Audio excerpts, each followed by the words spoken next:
নমস্কার সবাইকে, স্বাগত আমার নতুন ভিডিওতে। একটা নতুন আবৃত্তি শোনাতে যাচ্ছি, জানি না কেমন লাগবে। ভালো লাগলে সাপোর্ট করবেন। প্রাক্তন মানে জীবনের কিছু ফেলে আসা অধ্যায়, কিছু ফেলে আসা চাওয়া পাওয়া, ফেলে আসা স্টেশনের মতো। সেদিন হঠাৎ দেখা তোমার সঙ্গে ট্রেনের কামরায়, ট্রেন বলতে মেট্রো। জানি না প্রাক্তনদের সাথে কেন ট্রেনেই দেখা হয়। তুমি পরেছিলে তোমার গাঢ় নীল রঙের শার্ট, মাথা নিচু করে এক মনে বসে মোবাইলে আঙুল চালিয়ে যাচ্ছিলে, যেন দেখতেই পাওনি, নাকি দেখতে পেয়েছিলে বলেই। ওই মোবাইলটা জন্মদিনে তোমাকে উপহার দিয়েছিলেন তোমার কাকা। বাতাসে ভাসছে সেই অতি চেনা ডিওডোরেন্টের গন্ধটা। তোমার মনে আছে এই মেট্রো করেই আমরা শপিং করতে যেতাম নিউ মার্কেটে। তখন তুমি তো প্রাক্তন ছিলে না, তোমার ওই নীল শার্টটা তো ওখান থেকেই কেনা। তোমার মনে আছে প্রিন্সেপ ঘাটের সেই পড়ন্ত বিকেলের সোনালি দিনগুলোই, হাতে হাত ধরে দেখা রক্তিম সূর্যাস্তের আভা, কলকাতা শহরের কাঁপতে থাকা ছায়া বুকে নিয়ে চলা, নদীর জলে পা ডুবিয়ে বসে থাকা, সেই বৃষ্টির মধ্যে ট্রাম লাইন ধরে হেঁটে যাওয়া, ভিজতে ভিজতে কত মান অভিমান, আদর আবদার।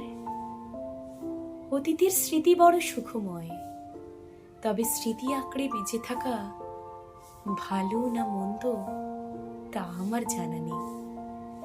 আচ্ছা, নতুন কেউ এসেছে নাকি তোমার জীবনে? তুমি এখন তার সাথে বেশ সুখেই আছো হয়তো।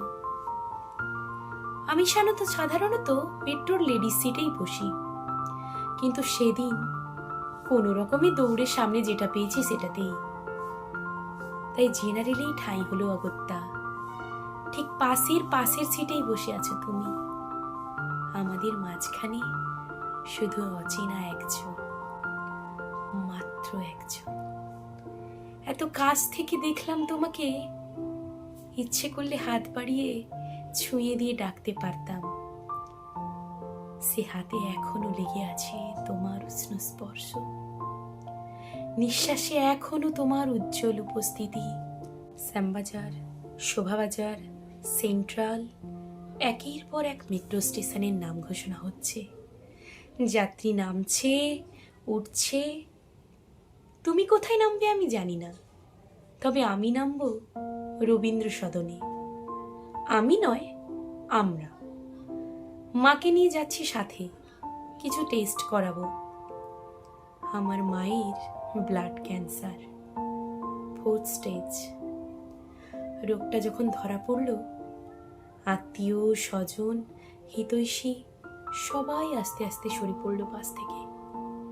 ভেবেছিলাম তুমি অন্তত পাশে দাঁড়াবে, যেভাবে ভরসা দিতে আমাকে বিয়ের পর আমার বিধবা মাকে দেখভাল করার। তাই সহায় সম্বলহীন আমি ছুটে গিয়েছিলাম তোমার কাছে।